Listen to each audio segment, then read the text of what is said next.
Welcome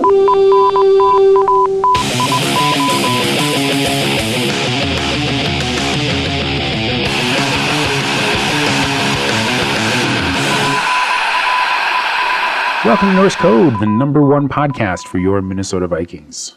I'm your host with the moster, Dusty O'Connell. Birds fly to Colorado just to land on my shoulders. And joining me is generally useful human and Vikings blogger extraordinaire, sports writer for 1500ESPN.com, coldomaha.com, and a variety of other Vikings and not websites around the internet. He's Arif Hassan. How you doing, Arif? Good. How are you? I'm all right. I just made myself a little snack, little smoked salmon and cream cheese on a bagel with some capers and dill. I felt very fancy while I was making it. So it's just lox, right then? I guess. I mean, the salmon wasn't really like cured or anything, and I think lox has to be like salt cured or something. Actually, I shouldn't have said smoked. This was just like straight up like sashimi salmon. Yeah. Oh, okay. But no. I mean, that does sound delicious. Oh, it was not the worst. I enjoyed it very much, and I guess it gives me the. You've seen the honey smoked salmon commercials, right? The omega-3s give me the energy and long lasting fuel needed to dissect a massive disappointment of a of a Dallas Cowboys game.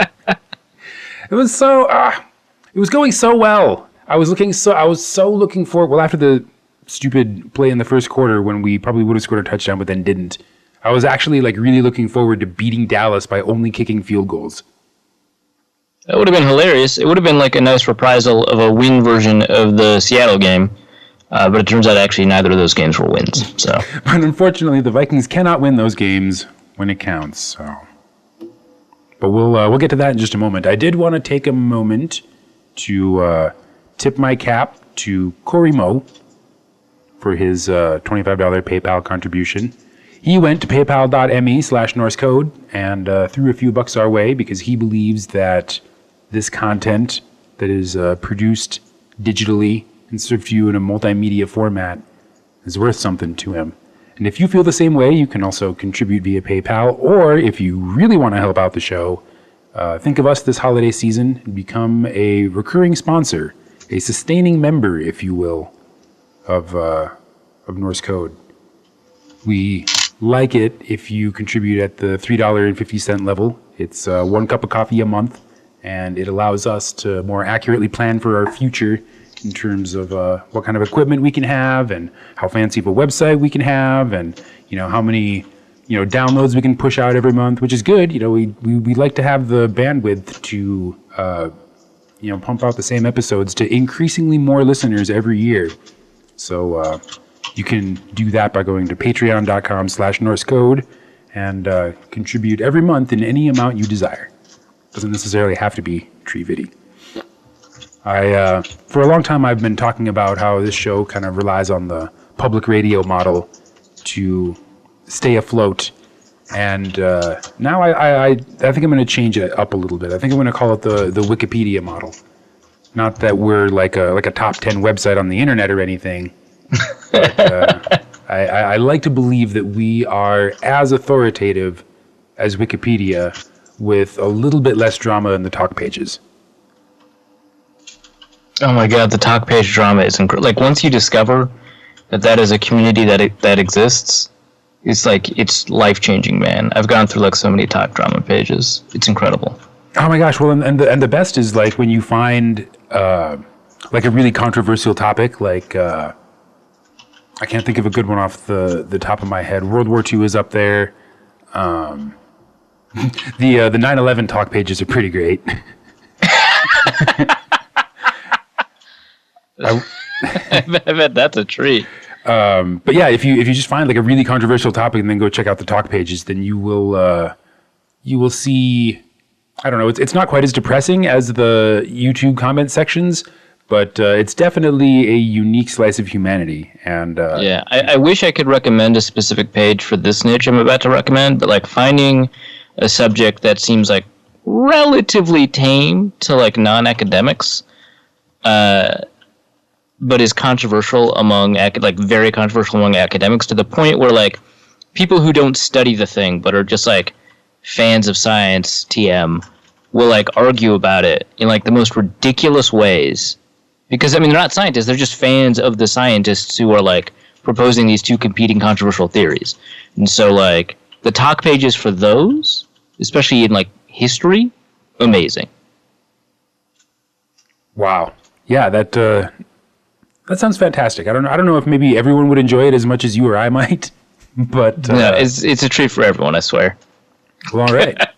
Let's maybe that's what I'll do after we're done taping this episode. We'll be taping this episode and the one that will be released later this week with a very special guest. We'll tease you more about that towards the end of the show. But yeah, thank you everyone who's contributed Norse code in the past. We are grateful for your support. Without you, we would have run out of money to do this show a long time ago. We figured it out, and we work for about 69 cents an hour. Nice. That's actually when we started with the actual a small amount of money that we each collect for ourselves at the end of every year.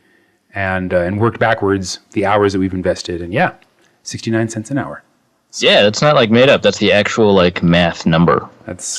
So this is we're certainly not doing this to get rich, although we would cheerfully sell out.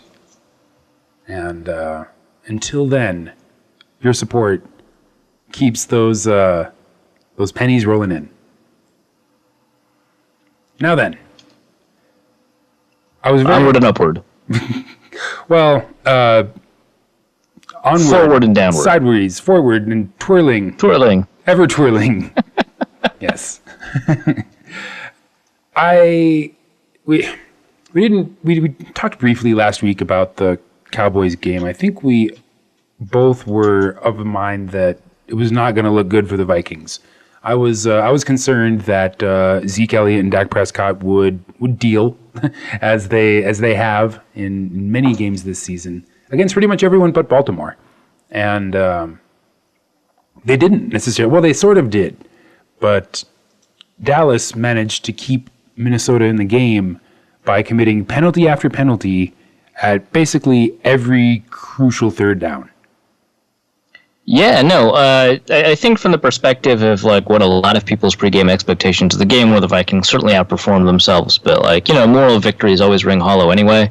So yeah, I mean, there was certainly aspects of the Vikings' performance that were pretty good. It also helped that the Cowboys, I think they committed 10 penalties for like some 78 odd yards or something like that, and that really helped. They even committed penalties along that excellent offensive line. I think there were 2 holding penalties on Tyron Smith and like 5 penalties in the offensive line overall. This is all off of memory, so it could be like 4 or whatever. But it's still, it's still nice that like the execution errors of the other team did end up impacting the game, even though, at the end, an execution error did not end up impacting the game. It's, the Vikings made fewer mistakes, and they got pretty close to capitalizing on that. I was really enthusiastic for the field goals being the deciding factor, but I think this game was made unnecessarily difficult with 3 or 4 minutes left in the first quarter. I think it was like the last possession that the Vikings had offensively in the first quarter when we got stuffed on 3rd and inches. Yeah, it's kind of just like a feature of the offense, right? I think like you just got to take that. I think that the Vikings do need to find ways to be more aggressive on short to go, because they only ever seem to want to get those couple of inches, and it's like super tempting, right? Like every team kind of overcorrects and only wants to just get a first down and then worry about all this other stuff later. And I get it, because your success rate is higher on plays that are designed to go a shorter distance. Like that's the whole point. Like football would be way stupid and weird if that didn't exist and wasn't the truth. And a success is much more important than any yards that come afterwards. But I think that the Vikings just don't have that kind of success rate on these plays that are designed to go short. So they might as well throw for 8-9 yards on 3rd and 1, right? Now, in this case, it's a little bit different. But, they should just open up things a little bit more. In fact, I think that the Vikings should just be a spread team on short, right? Like, I think that they should just have like 5 offensive linemen. Those offensive linemen should be even further apart than they usually are, and just widen out the defense. And you have 4 people lined up wide, and or 5. Who cares? And just try that, because all this other stuff's not working. So. Well, yeah, when you see him running the spread type stuff, it seems to work pretty great. Like, when the entire game is basically like the 2-minute offense, we can, maybe not carve up, but we can put some good pressure on defenses. Bradford's been doing great in those situations. But, like, so in this particular 3rd and inches situation, I don't know if this is like Prefer's fault, or if the coaching staff is just taking kind of a, spaghetti at the wall approach just to see what sticks. But they go with a jumbo formation, load up the box to get, human giant Zach line, a precious few inches, and then decide to layer on top of that a backwards handoff where Bradford holds the ball to the left and then switches it to the right, where Zach Line is supposed to be, to try and like confuse and misdirect the defense. And it doesn't really work, because most of the defense is still like 2 or 3 yards away when he does the silly little like fake handoff. But then poor Zach Line runs right into a defender before he gets to the line of scrimmage, and the historically bad rushing attack rears its head. Yeah, and I think on that play they were relying on, I think, Zach Kieran as the 6th offensive lineman. I don't have it up in front of me, so I don't remember, but I think so. And I remember that there were a couple of plays where they had Kieran in as the 6th offensive lineman. What's interesting is they actually don't very often line him up at tight end. They'll often line him up at right tackle and kick Clemmings out, to right tackle, and then move Searles all the way to left. It's just weird. But yeah, they move Searles to left tackle, make Kieran the right tackle, and then make Clemmings the tight end. And I think that's what happened in this situation, and I think Kieran was the one who gave up the block again, which really sucks, because I think his performance overall this year as a 6th offensive lineman has been extremely bad, and I feel like that's like a precondition for him being like, any blank of the future, whether it be like guard, tackle, or center. And so it would have been nice for him to not consistently screw up, and I think in this case he screwed up. Also, I think that you're right, the play design was not good or interesting. I always wonder about these like play designs where you've got a really long developing play that's designed to only get a short amount of yardage, and I just like, do you practice against a defense? Like, and I understand, like, a lot of times you don't. Like, it's like a genuine question. Do you practice these plays against like a reasonable non-scout team that can like immediately show you the error of your ways? And you don't have to have like padded or contact practices to like that. Like, that's a situation where if you ran it, I think, on your own team, you'd kind of realize that kind of deception just wouldn't work. But you kind of have to like run it, and then it's just like pretty clear that it wouldn't work, right? Like that's what it always feels like with those kinds of plays. Too clever by half, I think is the turn of phrase that I would employ. Well, yeah, no, I think that's fair. Yeah. So what? And then of course, same play. Alex Boone draws a penalty. So womp womp.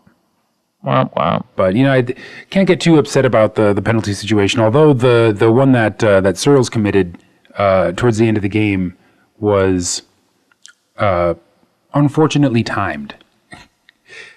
Right. If that penalty had come in the third quarter instead of just then, I think people would have been a little bit more forgiving. Yeah, and I guess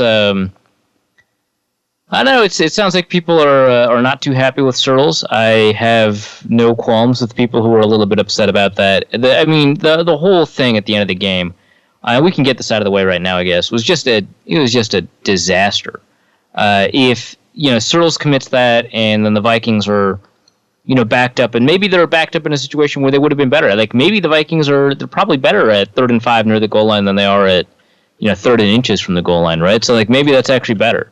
But whatever it is, it doesn't work out because Sam launches it into the stands while getting hit, and prior to that, TJ Clemmings false started, and nothing was called. Right? A lot of people were mad at the refs for not calling the false start and blowing the play dead, which I think is the most ridiculous thing, like, to be mad at as a Vikings fan. Like, this, like, presupposes that play was going to fail. So why would a 3rd and 10 or 3rd and goal or whatever, a 2-point conversion attempt from 10 yards out, is that going to be more likely to succeed? Like, why don't you just take a delay of game penalty? Can you take delay of game penalties on 2-point conversions? If so, why don't you just do that? Like, I don't think it makes sense to be angry at the refs for not blowing the whistle there. I think that you kind of just take it. If you get the false start and the ref doesn't blow it, you just kind of take it and it's a gimme. Now, the thing with hitting the face mask, that sucks. I agree. But that's like kind of a situation where your opponent makes a mistake and gifts you a free down.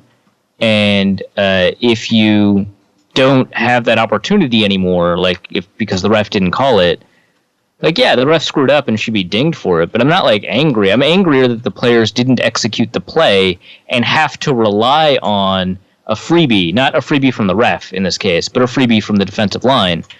Because they just screwed up. It's not like that screw up materially impacted the play. I know a couple of people say, hey, he hit his arm while he was throwing, and that's what launched it. But that's not the penalty. Hitting his arm was totally fine. So the penalty didn't materially impact the play.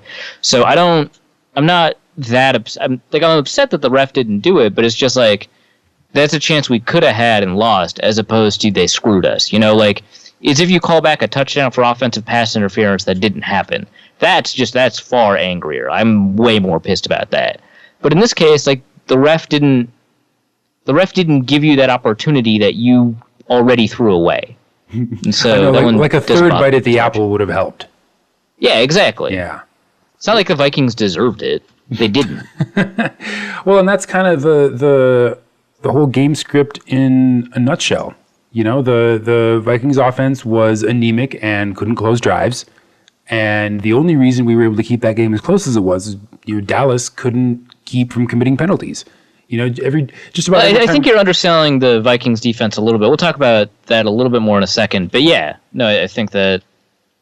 Well, just about every time Jason Witten caught the ball on 3rd down, I got called back, which was convenient. And I think when you have an entire game that has that, going on, then it kind of sounds like sour grapes to be like, oh, well, the ref screwed us on the very last play of the game. Maybe, but... Plus, I think 2 big Ezekiel Elliott runs were called back. Yep. And in fact, one of them, I don't think was a fair... I don't think that was a penalty. There was the one, I think it was the Eric Kendricks holding one, where... Because I remember I tweeted it out as the play was happening. I was like, oh, Eric Kendricks just got mauled.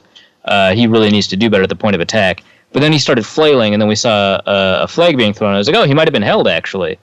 And then they showed the replay, and it was like, no, he just acted like he was being held, and it worked. I don't think he was really held. And it took back a 30-yard run or whatever. Yeah. The refs should always be doing their jobs, and if they screw up, they should not have makeup calls, probably. They should just call the rest of the game correctly, but it's not like the refs pulled a screw job on the Vikings. They clearly were willing to disadvantage the Cowboys. Yeah.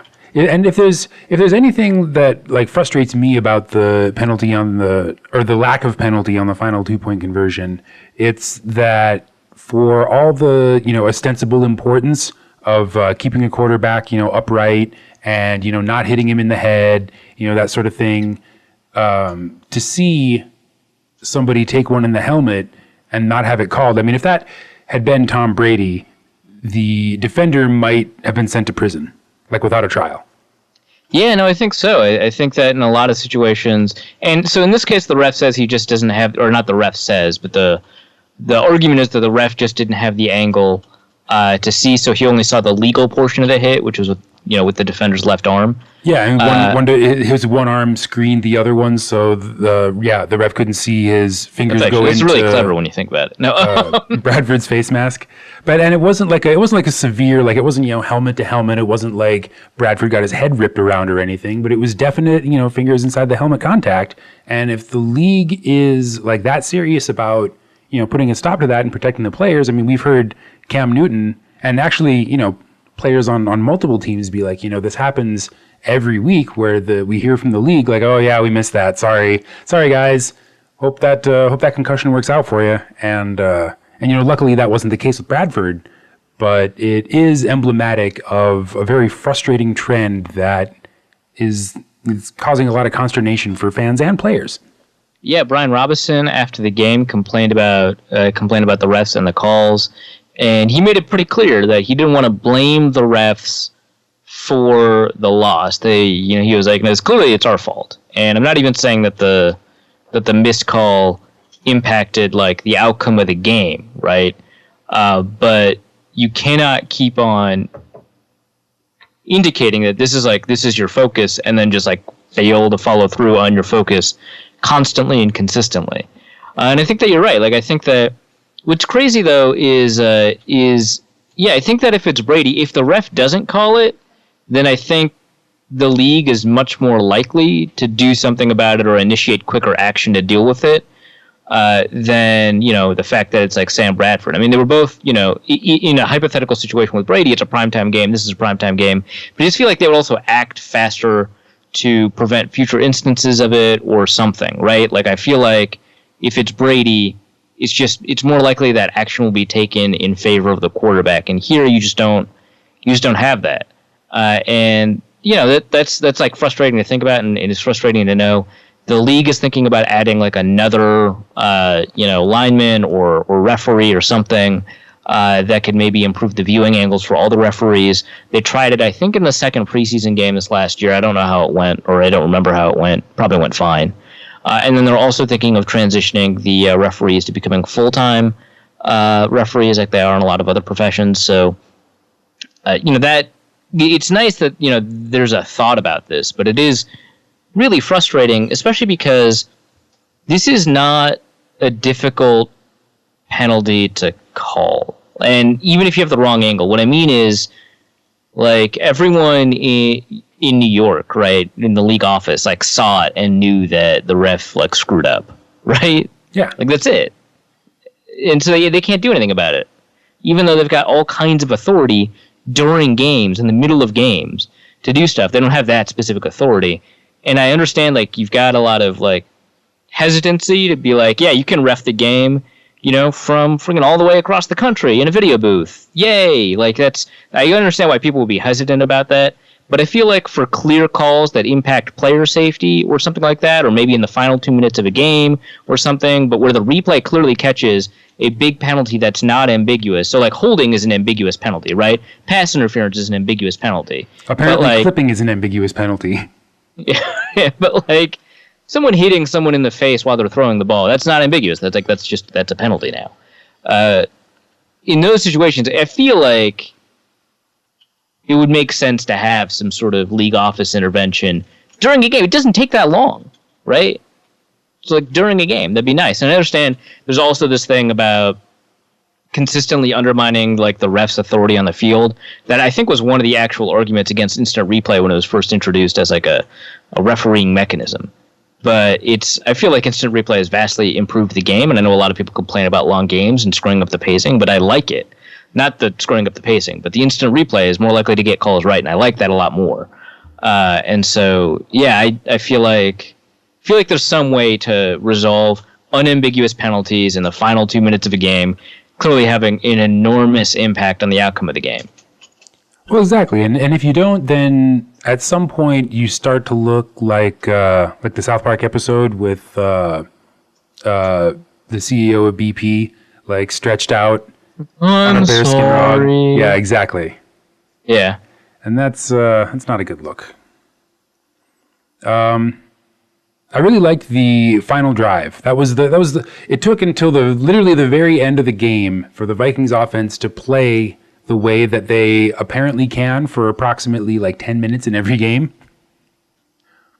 Yeah, and this is really weird because the Vikings were unusually good in the running game throughout the game. I think they averaged like 4.2 yards a carry. It's the highest they've averaged all year. And even if you get like rid of the Cordero Patterson run, or was that 2 weeks ago? Man, I'm so lost. Thursday games, hard to recap. Too many Thursday games, yeah. Yeah. But this is one of the better running games. Jerick McKinnon had a pretty good game. He was a little bit more inconsistent, but I just got finished watching all of his runs, and I think it was one of the better games he's had in a long time, which is buffeted by the fact that his yards per carry were actually like pretty good in this game, so it's not a difficult argument to make. But yeah, you've got the support of a running game that, while they can't do anything on third and short, is at least a running game, and they still, like, you finally have this, basically it's the holy grail of the Vikings offense, a halfway decent running game. They finally get it, and it's not enough. Like, they can't do anything. And I think a lot of it stems from a lot of the issues that we were having on third down. Those third down issues didn't show up on that final drive. I think as part of it is that you didn't have, like, 3rd and 8 where you passed for 2 yards. But in the final drive, you ended up having, like, situations where I don't think you even had, like, 3rd and 8. I think that they were successful on 1st and 2nd down enough that you didn't have to deal with, like, checking down against pressure immediately into a 2-yard pass. And the thing is, a lot of people are talking about Bradford checking down, and he checked down. What's crazy is that he checked down in situations where it was the least advantageous to check down into, 3rd and 8, 3rd and 12, etc. But he did actually throw a lot of deep balls in this game, some of them really well, and some of them, even if they weren't inaccurate, I don't think were necessarily his fault. Like, he got hit, for example, on one of the deep throws, maybe to Thielen, where the ball ended up tracking inside instead of outside and up, and if he had tracked it outside and up, it would have been a touchdown. And, that's not his fault. I thought, from that perspective, he played pretty well. But in situations where it made more sense to be aggressive, he wasn't aggressive, and that really... I mean, it pisses fans off just because you can, like, you see that's the problem. Like, it's not difficult to identify. It's, like, pretty clear, like, what needs to be done. There's not an alternative solution. It's not like, on 2nd down we decided, hey, if the deep shot's not open, we're just going to take a 3-yard gain. Like, it's not like that. You're punting or you're not. And so it's really easy to get mad about it. And I kind of agree. Like, even if it's, like, a pretty simplistic analysis, it's like, man, screw throwing the ball like 2 yards, man. It's 3rd and 8. And so that happened a lot. And in that final drive, you had, some pretty good, chunk yardage. So I think the game turned on a couple of series towards the end of the 3rd quarter / beginning of the 4th. Both Zeke Elliott and Dak Prescott lose fumbles to the defense, which, hooray! And it was extremely disappointing to see, like, watching Prescott fumble and the Vikings recover was awesome. I was like, sweet, this is our chance to, go up by more than a score and, potentially put them away. Well, maybe not put them away, but, make Dallas play from behind, force their offense to make mistakes, and then maybe we can get a defensive touchdown and just really run away with this thing. Instead, 3 and out. And Kai Forbath, actually, God bless Kai Forbath, when he hits the upright, it goes in.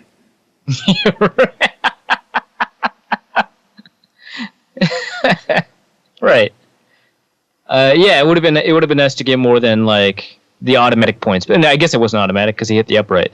But the relatively automatic points off the turnover instead of, like, the 4 additional points that, like you said, would have been a huge turning point for the game. The offense, there were a couple of instances throughout the game where you could say the offense was in, like, sort of a crunch situation. And even though they got that touchdown at the very end of the game, I would say they mostly did not perform in their crunch situations. And I think that's a really good example of that. Well, and then, of course, we stopped Dallas. We forced them to punt. And regrettably, Adam Thielen, who is generally very good in this game and has been generally very good all year, basically fumbles the game away. Yeah, and I know a lot of people are upset about that, the way that was called versus the way the Ezekiel Elliott fumble that I think was Anthony Barr caused it, and then Linval Joseph ended up with it off of the pile, but in the middle, in the between time, Ezekiel Elliott had possession of the ball, and then obviously he's on the ground, so he's down. Which is actually that's exactly how the college rule works. It is like no ambiguity. Whoever has it first while they're down has possession. Done. That's it. But in the NFL, very often, the tradition and the rule very often has just been whoever ends up with it at the end of the pile. And, like, that is, like, a really weird thing to contrast with the now you have it, now you're down sort of implementation of that rule, and I thought that was inconsistent with the way that fumbles are done, but it's pretty consistent with the rest of the rule book.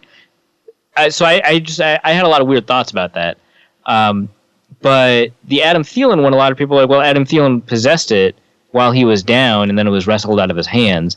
But that's not really the case. Like, I think it's different because there was a simultaneous possession that wasn't resolved until the wrestling was done, and there's no simultaneous possession on a fumble. It's just a fumble scrum, and then someone ends up with it.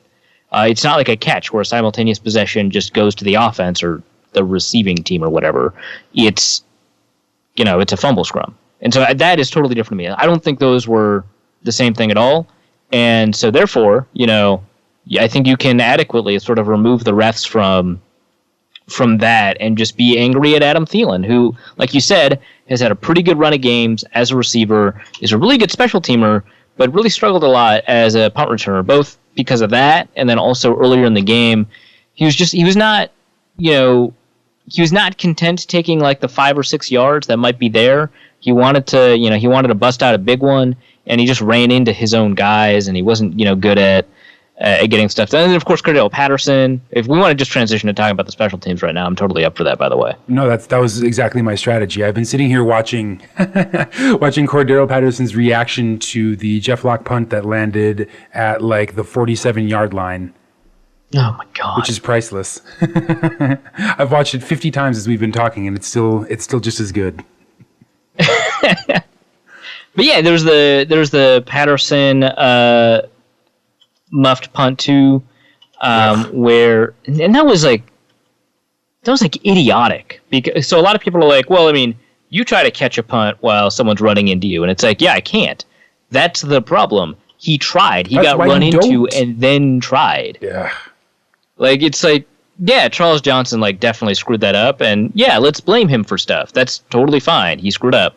But you can't, like, absolve Patterson of his decision-making there because he didn't extend to try and catch the ball until well after he was bumped into, and it was just impossible for him to clearly make that catch. And he tried anyway, and then it became a live ball. Luckily, he recovered it. But what the hell? Well, this goes directly as when I was watching that happen, and I thought immediately of your answer to the mailbag question from last week. Which Vikings player frustrates you the most when they commit just like a boneheaded play? Right? Yeah. See? This was exactly that. I was like, oh my God, Arif was right. I'm really angry right now. And it's because Cordell Patterson made a really bad decision. Right? Like if Marcus Sherrills did that, you'd just be like, oh man, that sucks. I'll get him next time, buddy. Well, yeah, because that would be so uncharacteristic for Sherrills, but like, it's uncharacteristic for everyone because 99% of the time players don't friggin' do that. But I don't know, with Cordell, it kind of fits in with the pattern. Yeah, no, exactly. So that was awful, and then of course he had the Jeff Locke punts. He had 7 punts in the game, by the way, so that's its own problem. That's true. They can't all be stellar, and he did. A couple of them were pretty good, but he got a couple of pretty wickedly bad bounces too. Yeah, he had 3 inside the 20. Deserves some-ish praise for that. I want to go like too overboard with praising for. Because like it's not like inside the 20 automatically gives you bonus points. It's like getting a lot of inside the 20 as a ratio of your punts. That gets you the points. Getting them a couple of times, any punter can do that. So in this game, he was just genuinely bad. There was the 16-yard punt. He averaged like 32 yards a punt in this game, which I'm not a huge fan of punting average because they can be pretty situational. Yeah. But like the net yards gained on his punts versus like an average punter were friggin' awful. The Jeff Locke we knew and did not love as much. Yeah, this is like vintage Jeff Locke, except without the touchbacks. You couldn't kick it that far. Yeah, he would have needed an even better bounce. So offense, soft, can't get it done. Special teams, uncharacteristically bad. Yeah, and so a lot of people were like, hey, it's probably not a coincidence that your special teams coordinator was your head coach, and then the special teams unit was bad. But I'm actually not confident of that. I don't think that actually had a role to play. Like, I think the biggest problem was you didn't have Marcus Sherrills. And like if Jeff Locke has a bad game, he has a bad game. That happens. But like if your returners are not like there, then the people who are not as good at returning will be the ones doing it. That's exactly what happened, and that's exactly what we saw. And I don't think that has a lot to do with Prefer. Like there's a reason. And then the second thing is like I don't know like what you expect Prefer to do during games to help the punter out. Yeah, like what's the logic there? That like he was so busy like head coaching that he couldn't be the special teams whisperer that the Vikings apparently need every other week. Like what? Okay, so like what does he do during games for the punter? Yeah, like he does a lot during games, but that has to do with like punt coverage and like figuring out which play call on like blocking kicks and stuff like that, what kind of, kickoff coverage they're going to have, whether or not they want to kick it short or long on the kickoff, stuff like that's all stuff that a special teams coordinator does during games.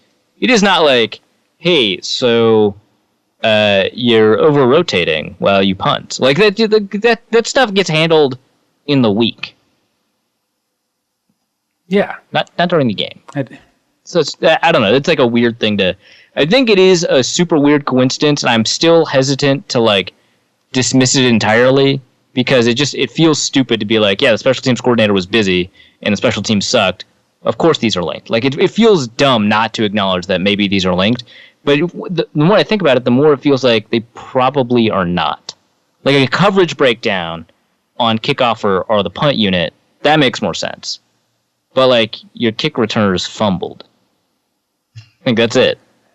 Not just fumbled, but fumbled at the 4-yard line. Well, and then for whatever reason, we decided just to not cover Des Bryant on the next play. Yeah, so that's weird. So yeah, let's talk about the defense actually, and let's kick off with that. So Des Bryant has a touchdown, but with Xavier Rhodes in coverage, Pro Football Focus, and I'll talk about the outlier. With Xavier Rhodes in coverage, Des Bryant, if you include, that touchdown, Des Bryant had 3 receptions for 28 yards. So he had 9 receptions, and he was targeted, 5 times with Xavier Rhodes in coverage. Well, and this is pretty standard because Rhodes is destroying the league in opponent yards after catch. Yeah, opponent yards after catch, and then also he's doing a pretty decent job on opponent catch rate. Not as good as Terrence Newman, not as good as some of the corners in the league. Some of the corners in the league are not shadowing receivers the same way that Xavier Rhodes is, so that's part of it. And then also the way the Vikings have been designing Rhodes' coverage strategy is to give up like underneath coverage, and so that increases catch rate and stuff like that. But no, he's doing a good job preventing intermediate and deep targets, and then he's also doing a good job preventing yards after catch, which, I mean, it would have been nice if that also happened in the Lions games, but, you can't have them all, I guess. But yeah, 5.6 yards per target with Rhodes in coverage. The one difference is the throw to Des Bryant, like 50 yards downfield, and PFF has it as Harrison Smith's fault, and I think they may be wrong, but I really think that the argument that they're right is still pretty strong. Like, I don't know who's right. I think that they're wrong, but they could be right. And the reason I'm saying that is because the way that coverage broke down is that I'm pretty confident that Xavier Rhodes' assignment on that side of the field is to take whichever receiver is going vertical, and then if no receivers are going vertical, take the outside receivers, and if both receivers are going vertical, take the outside receiver. And in this case, Des Bryant and the slot receiver, who I don't know who it is, both played off of that coverage. It's called two-read, which is very common for cornerbacks. It played off of that coverage concept pretty well. And that's a pretty common coverage strategy for cornerbacks and zone coverage in general. It's called two-read. You see it a lot in pattern matching coverage, which I've talked about a lot on this podcast with Nick Saban and Bill Belichick and Mike Zimmer. With the way that they handle like a combination of zone and match coverage, but also just a lot of zone coverage in general. There's a video actually of Jerry Gray talking about why he likes Trey Waynes so much right after the draft, talking about Jerry Gray is the defensive backs coach for the Vikings, also like a former Pro Bowler, pretty big deal. I think he's a Hall of Famer. If not, he should be.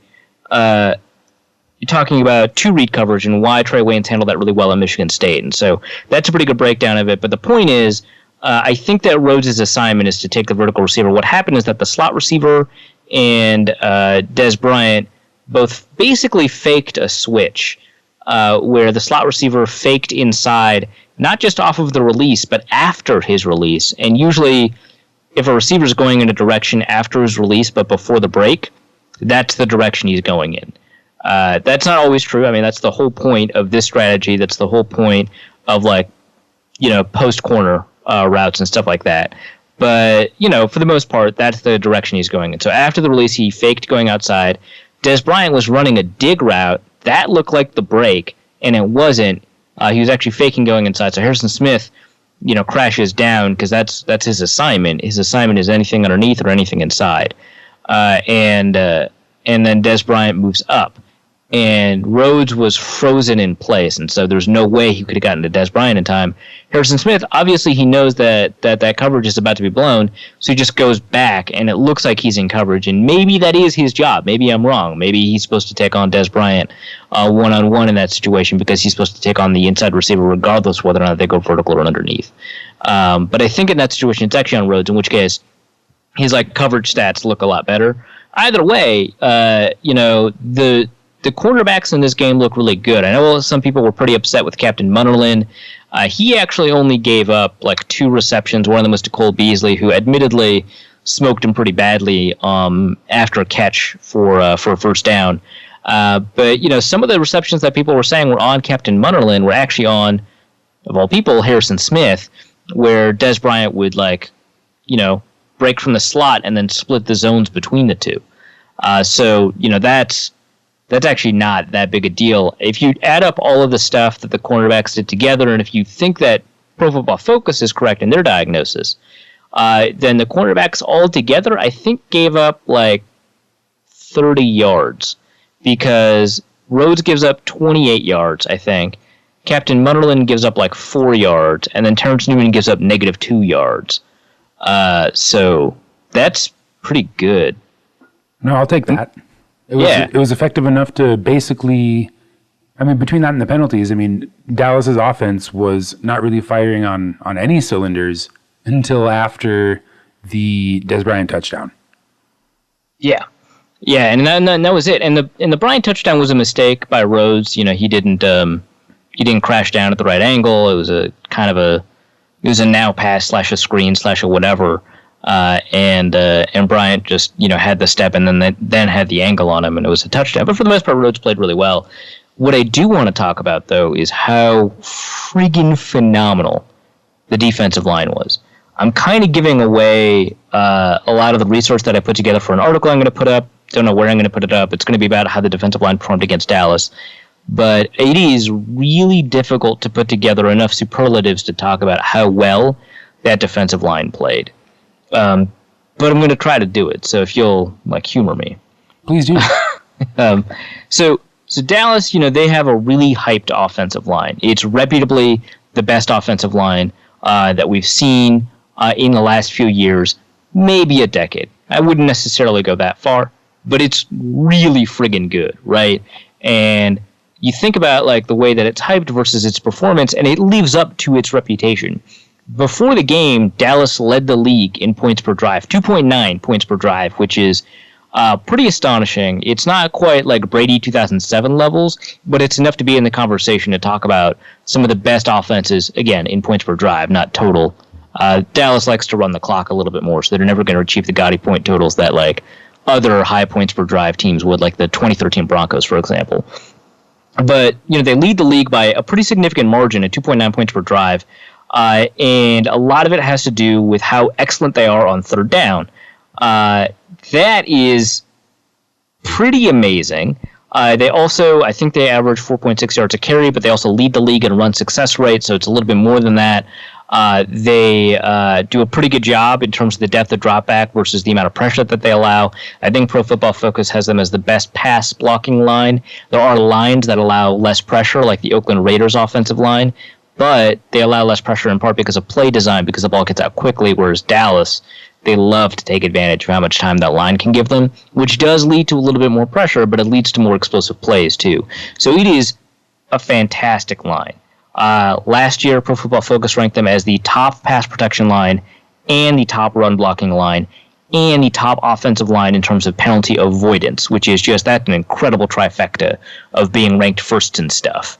And then they started off the year a little bit slow, but they ended up, by the time week 11 hit around, they ended up being the top-ranked Pro Football Focus line again. So this is genuinely one of the best offensive lines that we've seen in the past few years, for sure. Like, it's hyped that way. It turns out it lives up to that reputation. Then, and I didn't want to talk about this before the game because it just felt weird, but now I get to do it as a means of talking about how good the defensive line was. If you take a look at the amount of pressures that a front seven produces, say, not just the front four, but also the three linebackers. So that way you can include teams that like to blitz their linebackers a lot, but the offensive line is in part like a big way responsible for those linebackers.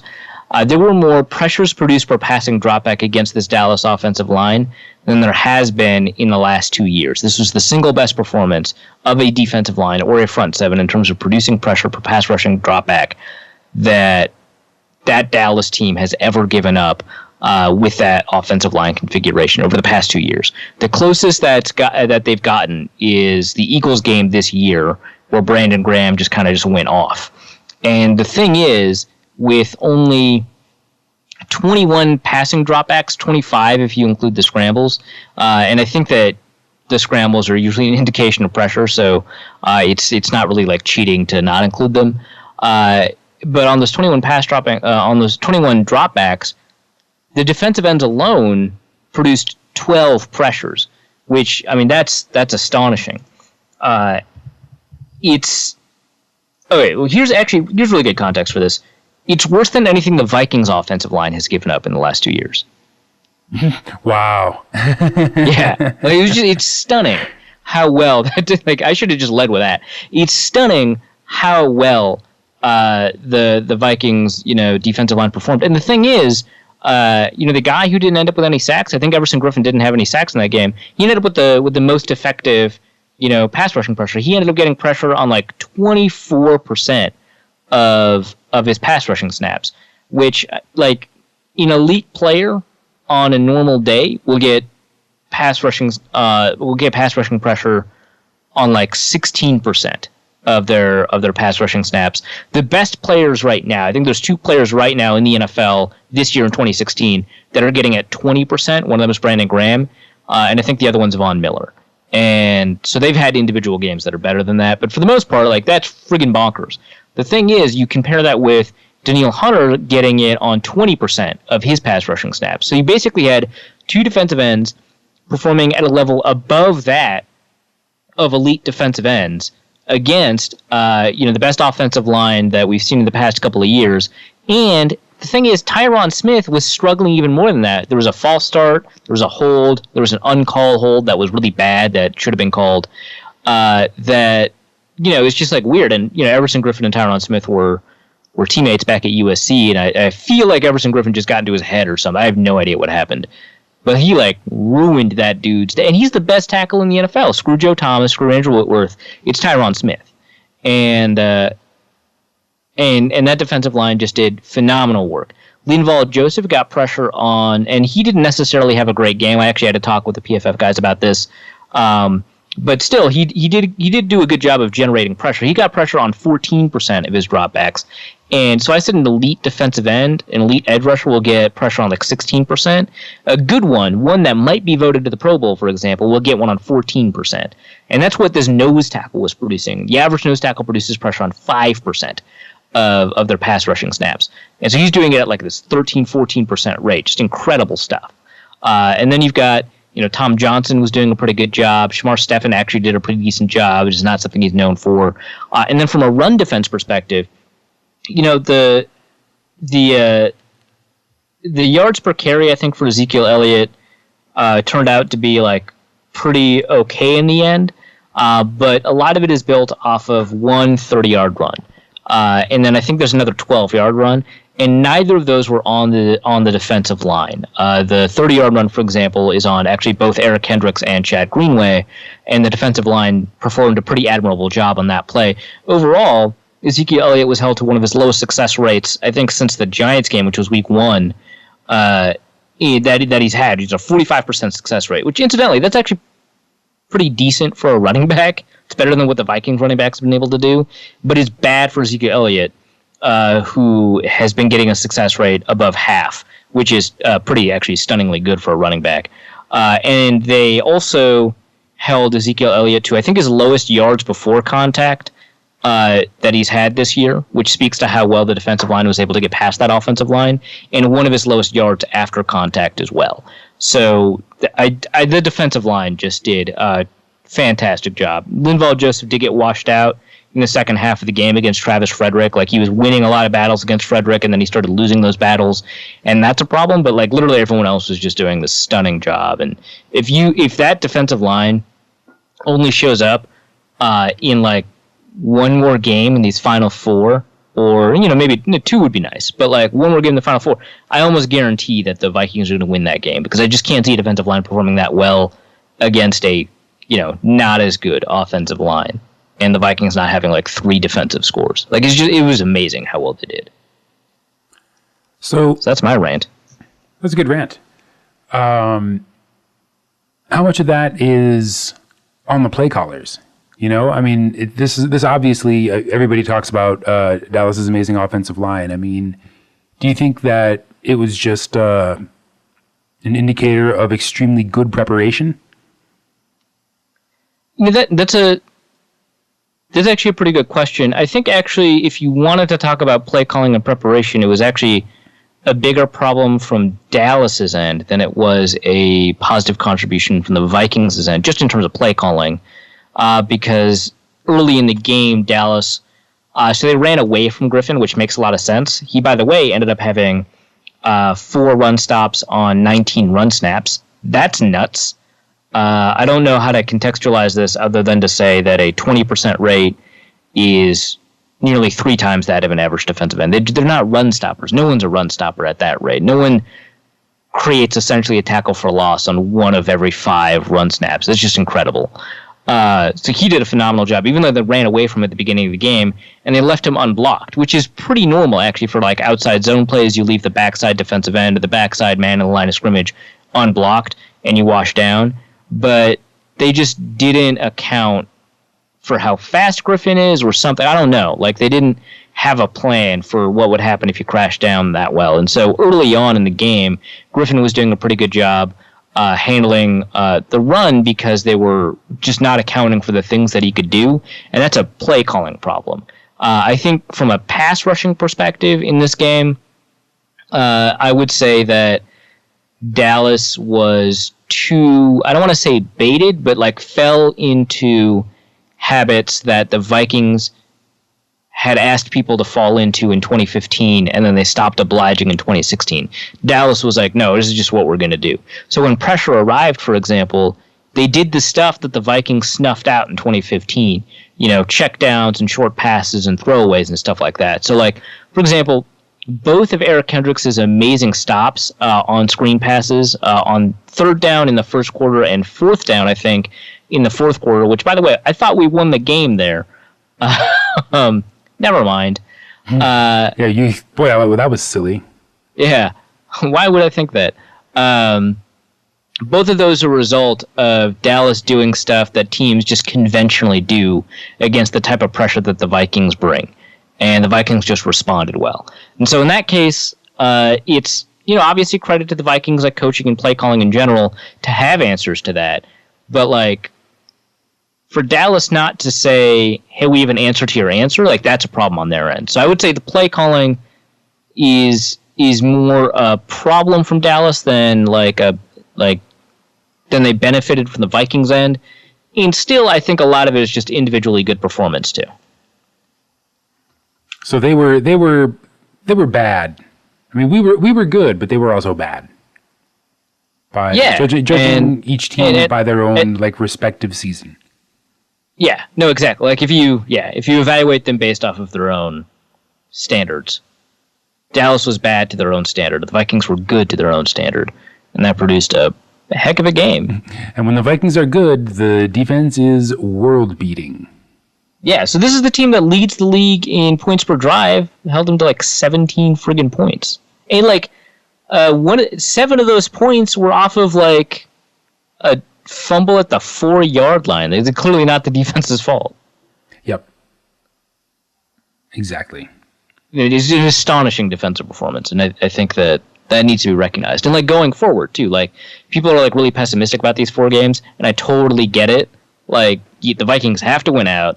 3 of the games they should just win, but they already lost like to Chicago once already, so like no promises. And it's just like difficult to like think of the Vikings winning 4 in a row at this point. Well, we'll be playing Chicago without Jay Cutler this time.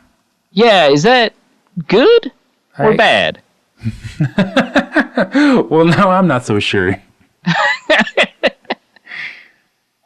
I mean, it's probably good for the Vikings, but you know, it's probably good. Jay Cutler has flashes of brilliance. Yeah, well, he had one friggin' long flash of brilliance at Soldier Field. Yeah. Followed by like 3. Yeah, he has to make up for his flashes of brilliance with like really poor play, and then he did. Then he got injured. It's the Cutler story, basically. That's exactly the story in 3 seconds, spanning his entire career arc. If the Vikings hold teams to half of their normal points per drive, which is what they did to the Cowboys here, if the Vikings defense can do that, I'm not saying I have a ton of confidence in the offense or a ton of confidence in the special teams, although I actually do have a lot of confidence in the special teams. But like some of these teams, if you hold them to half of their normal points per drive, they're scoring 3 points like the whole game, right? Like that's if the Vikings can do that to teams here on out, which big ask, but I mean that's how they performed.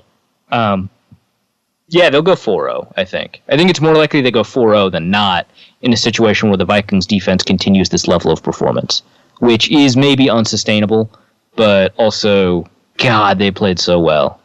Wouldn't it be nice if it were sustainable? Well, I mean, if it was sustainable, they'd be greatest defense of all time, man. To the Super Bowl. No, and it is... Hey, maybe they could have the Flacco 2012 run, but on defense.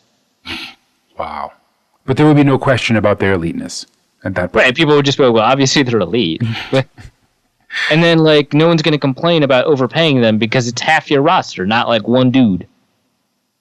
But it is frustrating, like, to watch a team that has this much talent just, like, fall on their faces right in the middle of the season in games where I mean, the game against Chicago, we were supposed to win that game. Like, the Bears are trash, and somehow they just, like, cut us open. So yeah, man, I don't know. Like, I mean, this is that team, right? Like, this is the team where when they're supposed to lose, they win, vice versa. Well, it's been that way since we were supposed to lose the Dallas game, and we did. Yeah, but we got close. We weren't supposed to be close. That's true. That's true. It was a good game to bet on. I was surprised the line was only like Cowboys by 4.5. Right. Yeah, that was nuts to me. But I guess they were closer to right. So maybe I should trust Vegas more. They do seem to know what they're doing. But yeah, it's frustrating to watch that stuff when like you do, when you take a look at the play of individual units and separate it from like the parts of a game script that you can't control, like the defense watching the special teams fumble at the 4 from the sideline, or the offense being in a bad spot because the punt went 19 yards. Or the defense being in a bad spot because the punt went 19 yards. I'm sure there's an equivalent for, I guess special teams losing Marcus Sherrills for a game or a couple of games. There's a decent chance he'll be back for Jacksonville, right?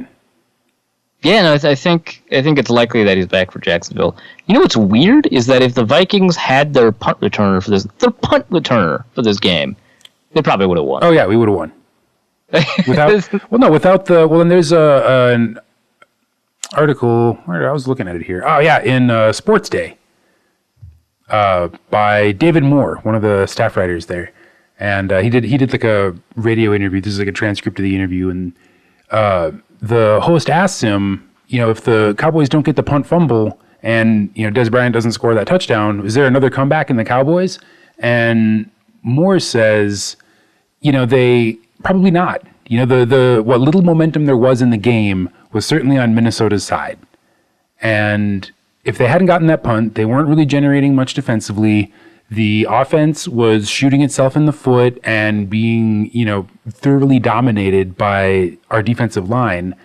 And I mean, most 3-and-outs, by the way, that Dallas has suffered this season. Well, yeah, and you could see, sure, it was like cold in the stadium. There was a lot of, players kind of dancing in place as they were lining up. But, the Vikings looked hungry, and they came to win. They didn't just come to play. And, you could sense the momentum thing. Even 3 field goals doesn't really generate that much momentum. But if you think of it in terms of which team is currently more frustrated, up until that Des Bryant touchdown, it was definitely Dallas. Oh yeah, well, and exactly, and then if Minnesota marches down the field and kicks a 4th field goal or scores a touchdown rather than giving one up immediately, then there's less time for Dallas, more frustration for Dallas, and I think we win the game if that doesn't happen. It might even be 23-10. That's how crazy it is. Ooh. That's the difference a below average Marcus Sherrills would have done. Really, just not fumbling would have been. Yeah, it's just a return Marcus Sherrills on a bleak day, not a bad one, but a meh. Because okay, the Vikings average -2.5 yards per return. Ugh. Come on, man. Ugh. That is not good. Any final thoughts on the game? I think we were pretty comprehensive. We got offense, special teams, defense. Complained appropriately about the officiating. Yeah, just real quickly to talk about Bradford and then also McKinnon throwing the ball. Oh yeah, what the hell was that? It's hilarious is what it was. I think we know why they didn't throw to the Wildcat more often. Can't believe that dude was a college quarterback. Although, here's a great stat that I knew but forgot and was reminded of during the game because of it. When Georgia Southern destroyed Florida, that was the Jerick McKinnon team that beat Florida. And I think at the time they were an FCS team. They're an FBS team now because they're not cowards like a certain team in the upper Midwest. Ooh, shots fired. Where's Eric Thompson? I bet he has some thoughts on that. I feel like he kind of agrees. Every time I bring it up, he's like, well, okay. Anyway. He's like, but 5 championships anyway, so whatever. Yeah, 5. Yeah, I'm doing air quotes around championships. Right, yeah, it's the JV title is nice. It's a big trophy.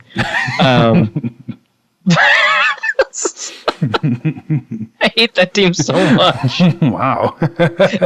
Tell us how you really feel, Arif. Jeez. Anyway, when Georgia Southern let us smack them down on Florida, they didn't complete a pass. They attempted passes. They did not complete them. Wait, they completed 0 passes? Yeah, against I'm actually gonna look up because I've watched that game, and I'm still surprised by that stat. And I watched that game because what a hilarious game. Also, when I type in Georgia into Google, it just brings up Georgia Southern versus Florida, so it clearly knows what I want. Let's see.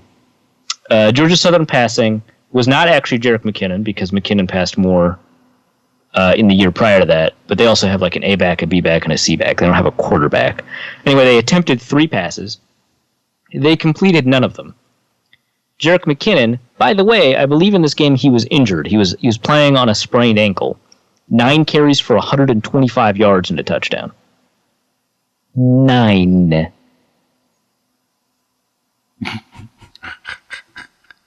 That's a pretty decent average, right? Yeah, it's 14. That's a high number, isn't it? Isn't that wouldn't that be acceptable if sustainable? Well, I mean, think of it this way, Dusty. Like, if you take away his longest run, his 66-yard run, he only averages 7.4 yards a carry. Oh my God. That is a Thanksgiving turkey carving. Yeah, that's a fun game to watch. If you've got like time and don't care about watching not live games, definitely watch this one. That's an ESPN classic for sure. Yeah. I think it goes down to the wire, if I remember correctly. So. But yeah, who knew Jarrett could throw? Anyway, so the Jerick McKinnon throwing, it was a spiral. I'll give him that. That's true. Did not wobble. He throws the ball better than Blake Bortles does. But yeah, that is. But I probably do too. So maybe unqualifiably true. That may be the saddest part. That's true from a certain perspective. Maybe most of them. In many, if not all ways. Yeah, he made the right read. He got rid of the ball quickly. He had a spiral. He just, didn't get it to the guy. He got it to the wrong guy, honestly. Luckily, they dropped it. Well, so was this who was it that started this weird little trend this season? Was it Seattle that had the first instance of a non-quarterback throwing the ball? No, I mean, this has happened a while. I mean, Mohamed Sanu is famous for it. I think he actually has a perfect career passer rating with 10 attempts or something like that. Yeah, he throws all kinds of touchdowns in Cincinnati, or he did in Cincinnati. Now in Atlanta, they're bottling him up and making him a receiver, those monsters. Yeah.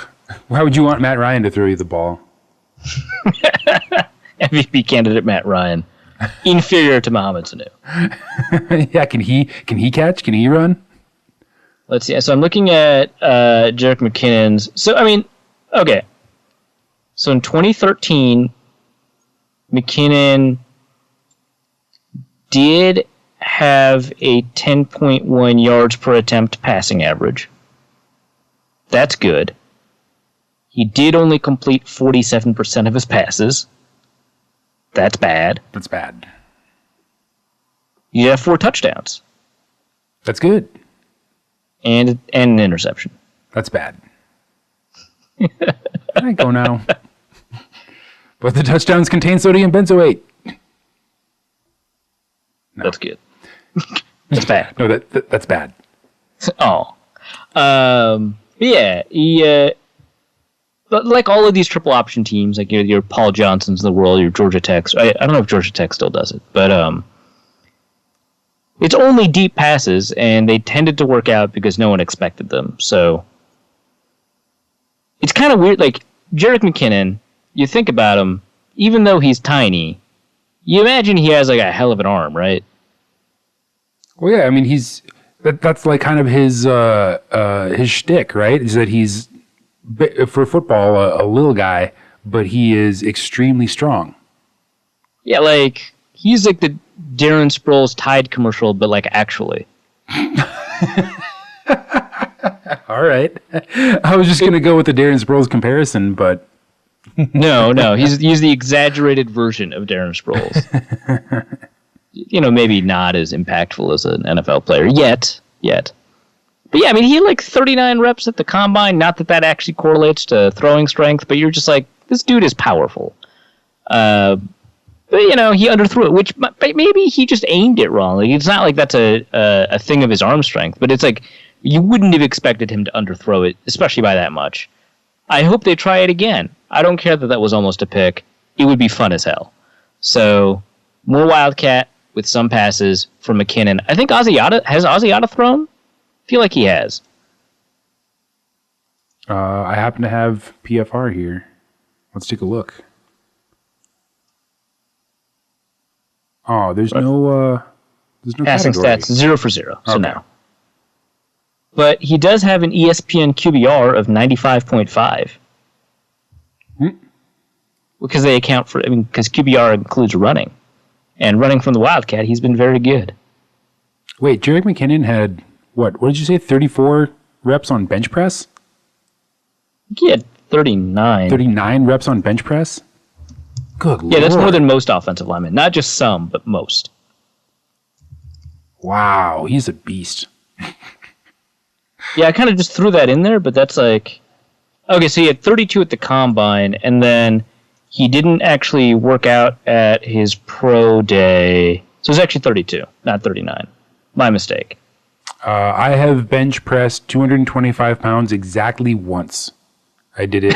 I did one clean rep once when I was in the best shape of my life. And he just knocks out 30 like it's nothing. Yeah, so I'm looking at the Combine results, and I'm including every position. So I'm just gonna take a look at who beat him. So he had the 10th most reps at his Combine. Beating him with 35 was Aaron Donald. He turned out to be pretty good. Yeah, he's all right. And then two people who don't matter, Joe Don Duncan and Brandon Thomas. Then with 36 reps, Antonio Richardson, Caleb Ramsey, Corey Lindsley, Tyler Larson, and Matt Filer. And then with 42 reps, Russell Bodine. Holy crap. Wow. This is a strong man with great Jerick McKinnon had exactly as many reps as nose tackle Ryan Carruthers, defensive tackle Rashid Hageman, offensive tackle Greg Robinson, some dude named Robert Thomas, who is not the lead singer of Matchbox 20. He is not Shaquille O'Neal's sidekick? Right. I just clicked. He's a defensive tackle as well. So that's where Jerick McKinnon was in terms of bench press reps. Wow. He weighed like 100 pounds less than these people. Yeah, right. And probably those people all probably have like 4 inches on him too. Yeah. So that's why you expect him to just gun the ball, but he didn't. Anyway, so Sam Bradford, that was a huge digression. I think Sam Bradford had like a mediocre to all right-ish game. I think it's easy to like look at some of his excellent plays that were taken away from him, like that Kyle Rudolph drop, for example, and just be like, hey, you know, he placed that pass perfectly, which he did, and deserves credit for it, which he does. But so often it was just taken out of his hands with, you know, short passes or screen passes, that there's not a ton of plays where you can actually evaluate, you know, what he would do versus, or what he did versus what you'd expect an average quarterback to do. So against pressure, for example, you know, he handled it like well enough, and it happened pretty often on those big plays, but not enough that I want to give him like credit for performing against pressure so much as I want to give him credit for not buckling under pressure, if that makes sense. Like, I don't think he screwed up against pressure. I think that he just did a fine job. And then when you pair like those plays, the ones where he had opportunities to make big plays, actually, here's an example of what I mean. So that throw to, I think it was Adam Thielen, deep. He throws that inside and down instead of outside and up. And he probably does that because he got nailed while he was throwing it by a guy. And in that case, I don't want to give him credit for a good throw that didn't happen, but I definitely don't want to fault him for a bad throw because it's not really his fault that it was a bad throw. So that, to me, is a situation where he handled the pressure well enough but didn't exceed it. And so I don't want to give him like basically extra credit points for that. The throw to Cordell Patterson, you know, I thought that was like okay, and that Patterson actually did a pretty good job and he got screwed by the call. But not screwed. You can't extend your arm. I don't think he actually pushed off, but I think that like the ref, given the context of what he had, made the right call because he fully extended his arm. That kind of stuff. And so there's other plays where he's throwing for like 4 yards on 3rd and 12. You know, that's a downgrade, especially because, I mean, there's a lot of situations. Even in the first quarter, we saw him do it, not just like late in the game. But like, for example, there's a 3rd and 12 play. I think it's the very first one where he throws to Kyle Rudolph for like 3 yards, where he, on both sides of the field, he's got receivers open, and you knew they were going to be open as soon as the ball was snapped because the cornerbacks were playing man coverage against them, and they were playing with inside leverage. And the receivers both were running either an outbreaking route on the left side or an outbreaking curl on the right side. And there was an opportunity at the break, like as soon as he finished his drop back, if he just got rid of the ball immediately instead of holding on to it, then either of those receivers would have been open, preferably throwing to the receiver on the left side, because the safeties were too high up top, and it would have converted on 3rd and 12. It would have been great. They were out-breaking routes that probably wouldn't have gotten a lot of yak, but they were open with the right ball placement, and he just didn't do it. He just kept waiting and waiting and waiting, and then Kyle Rudolph leaked open, and he got 3 yards from that. So like that kept happening throughout the game. And so those ones I want to downgrade him for, and I think that he should be downgraded for. And so in that game, a lot of people are like, hey, the offensive line really limits his opportunities, and that's true. But when he does have those opportunities, I don't think that he took them. And that's one of the reasons I think the offense kind of stalled in that game. So I'm not saying he did poorly. I'm just saying he definitely did not do well, if that makes sense. Even after you account for like, hey, you've got a bad offensive line, your running game isn't what you want it to be, although in this game it was. Because Matt Asiata, 5 yards a carry, Jerick McKinnon, 4.6 yards a carry. Matt Asiata had a great success rate of 50%. Jerick McKinnon less so, but some of that has to do with like I think the play calling. But yeah, he didn't perform, I think, as well as some people are saying, but he didn't perform as poorly as some other people are saying, if that makes sense. I think there's a lot of people who evaluated him in this game in terms of extremes. I know Keen Faye, for example, who we've had on the show once or twice. He's a big fan of Bradford, and he argues that Bradford actually played brilliantly in the game, and I definitely disagree. I know a lot of other people are pretty upset with the way Bradford played because he checked down too often, and I agree with that specific problem, but not with the overall conclusion that he played poorly, because I thought, given the circumstances, he played pretty well. He had a couple of great deep throws to like Adam Thielen and Kyle Rudolph that should have been a touchdown. He had scoring quality plays that were taken away or through no fault of his own just weren't going to happen. So that's who he was. And like if you have a quarterback like that and a defense like that, you should win. Like period, right? If you've got a quarterback that is maybe like the 15th best quarterback in the NFL, which is maybe how you'd want to evaluate that play. Be like, yeah, you were like 15th-ish. You were like slightly above average. And a defense that's like, yeah, this is the best defensive performance this team has given up in like 2 years. Then you should win. Yeah, that stands to reason.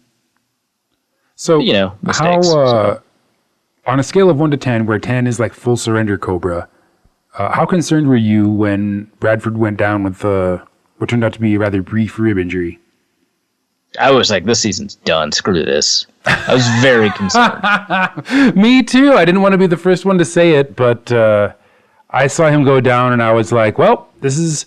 We knew this was going to happen at some point. This is it. We're done. Yeah, I'm surprised it took this long. Credit to him. we all just like, let's give him that ovation now, man. That was inspired. Oh, it's not over. Holy crap. I know, and then like one play and then Bradford trots back out, and you're like, but all right. Like, okay. This is fine. And not the house is on fire, this is fine. This is actually fine. This is like actually fine. And he was able, man, that makes you nervous to see something like that happen in the middle of a game. But he came back, and it didn't seem like it really, affected his play terribly, physically or mentally, which maybe that was because he wasn't really playing at his top mental level to begin with. But, he was able to come back and basically pick up where he left off. Yeah, essentially. So that's... let's quickly talk about the offensive line. Oh, okay. Alex Boone is a turnstile. Jeremiah Searles can't keep his feet down. Yes and no. Okay. He was anti-clutch. On the most important plays of the game, he was bad. On every other play, he was very good. That's weird. Don't know how I feel about that. So I guess the solution is to not be in a situation where we have to rely on Alex Boone to really do anything. Oh, you mean like block a pass rusher? Yes, those situations are easily divisible. How do we get Boone out of situations like that? But so Boone actually only ended up with like I think 3 pressures, and that's like all right. That's not amazing. That's not like, yeah, you're friggin' all pro. But, like, that's all right. It's manageable. That's a number we can work with. But like they occurred when Bradford threw into the stands because of the pressure, and they occurred like on third down, and you're just like, man, what are you doing? But for the most part, he actually was all right. Brandon Fusco was poor. That's not a huge surprise. TJ Clemmings was maybe worse than the rest of them combined.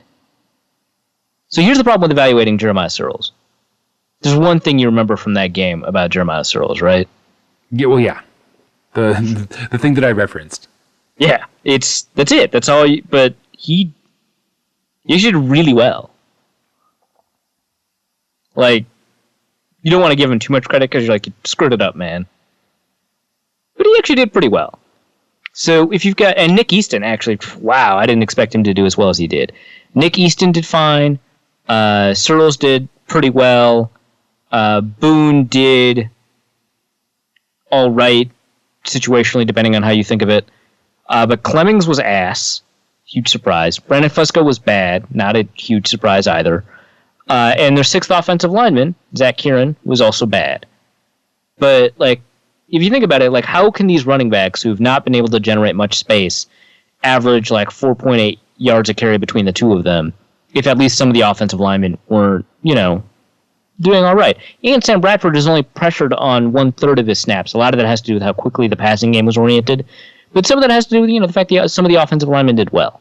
So I just wanted to talk about the offensive line really quickly to just say, hey, they weren't all awful. And it makes you wonder what would have been possible if Matt Khalil and or Andre Smith were healthy. I mean, if we could just get TJ Clemmings off the field. Right. Yeah, that's the thing is, I think if Andre Smith were healthy, I think TJ Clemmings would still be on the field because they wouldn't put Searles in because they're obstinate. So we'd be having this discussion at a position of slightly less import. Yeah, maybe. I bet they put Clemmings in at left tackle and keep Smith at right tackle, and then just keep Searles like watching. Ugh. Like, hey, you're better than both of these guys. How does that feel? Having fun watching them screw it up.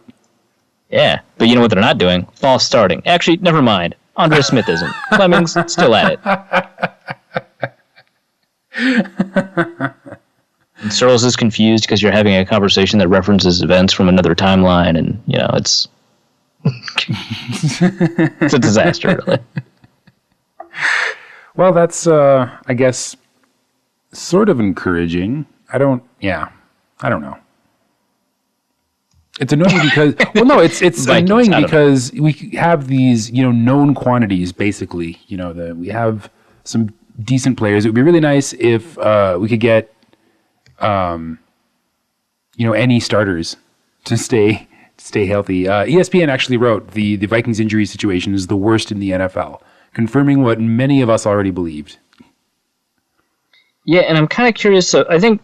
And I need to actually read that article. I only read the headline, but from my understanding, the methodology of this was they asked a bunch of people, which, I mean, that's not like bad, right? Because like people can account for it better than like just gathering like data and looking at the numbers would, because they can assess the relative importance of like losing, your right guard or whatever, or like losing your quarterback, right? Whereas a lot of like data-oriented looks will just be like, yeah, this is how many games started that you lost, which is like a good indicator, but like it is clearly like much better to lose your third linebacker than it is your starting quarterback. So, but yeah, I think they just asked a bunch of people. I remember I was doing a Facebook Live recap of the game, which why not? I'll link that in the show notes. And I said, hey, if you think about this, you take a look at this team. And I ended up relatively optimistic. I was like, look at how the defense performed. They're really close. Look at this offense and look at how many injuries they had. And I listed off like a bunch of the injuries, like Adrian Peterson, Teddy Bridgewater, like 2 left tackles, 3 right tackles, 2 right guards, a center. You look at the injuries that they've had. They've lost an entire offensive line plus 2 players, essentially. And not like cheap players either. Like they're looking at what, like basically $30 million in money that's sitting on the bench in a cast? Yeah. Or in I concussion think it's protocol? 20% of their salary cap is taken up by injured players, which is the most in the NFL. Ugh. Which is another way to look at it. Not that like the salary cap really accurately portrays the value of the players in the Vikings roster, because Matt Khalil takes up $11.5 million. But yeah, I mean, that's another good way to look at it. But yeah, I was like, hey, like look at all these players. They lost an entire offensive line plus 2 more offensive linemen, and they lost a running back and a quarterback. That's nuts. And so the way that the offense performed in this, like, that's not good, but like it's more encouraging than I think the play on the field was. And then someone in the comments was like, "Well, everyone gets injuries." I was like, "Guy, Well, no, I think he was the meaning. same." I think he meant that every Vikings player will be injured. No, he was like, "Quit your excuse making." Like he was very explicit. No, I'm choosing to go with the Oprah interpretation. You get an injury. You get an injury. You get an injury. You're all getting injuries. But yeah, it's like you have to like think about this from like a relative standpoint. Like take a look at the 2 other relevant teams in the NFC North. No one cares if Cutler gets injured, so yeah, he got injured, fine. And they like lost even 2 Jay offensive Cutler doesn't linemen. care if he gets injured. Yeah, he definitely doesn't care. And they lost like 2 offensive linemen. That sucks. And they lost a receiver. They lost their receiver 1, I think. That's bad. But did they lose 7 offensive linemen and a quarterback and a running back and a receiver? Like, did that happen? No. Take a look at like the Lions still have Matt Stafford, MVP, I guess. Aaron Rodgers still there. They have like 4 of their 5 starting offensive linemen. The Lions have like 4 of their 5 offensive starting linemen. It's not the same. Like every team has injuries, man, but it's not the same. Duh.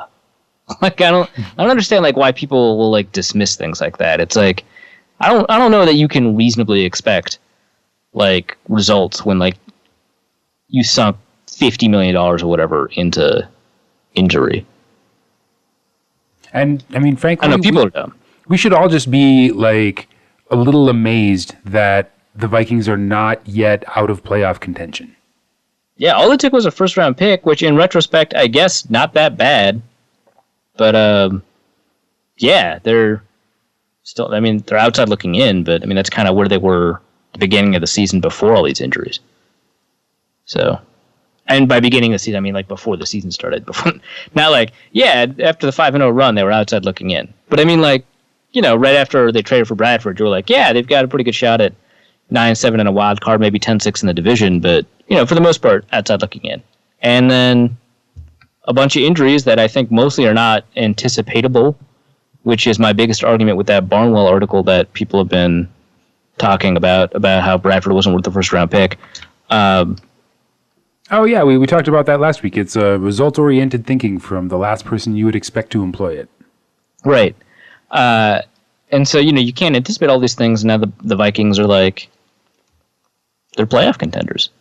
I think if they win out, they're basically in, right? Because of like the collective shit that the NFC East took. And then I don't know what's happening in the NFC South because the Buccaneers are threatening and the Falcons are not putting them away or whatever. I don't know. But yeah, the Vikings have a decentish shot at a wild card. Man, but really wild card? I mean, I guess they have to win out. They need 10 wins, and even then, they still might not get there, right? Yeah, I mean, yeah, they still might not get there if they don't win out. I'm trying to think about the Lions' schedule. Like, who do they just play? Let's look it up. We have the internet. So the Lions are 8-4. The Vikings are 6-6. So if the Lions lose 2 of the next games and then win 2, and then the Vikings win all 4, then the Lions win by virtue of the tiebreaker. Bears, Giants, Cowboys, Packers. Okay, yeah. So I was expecting the Lions to lose to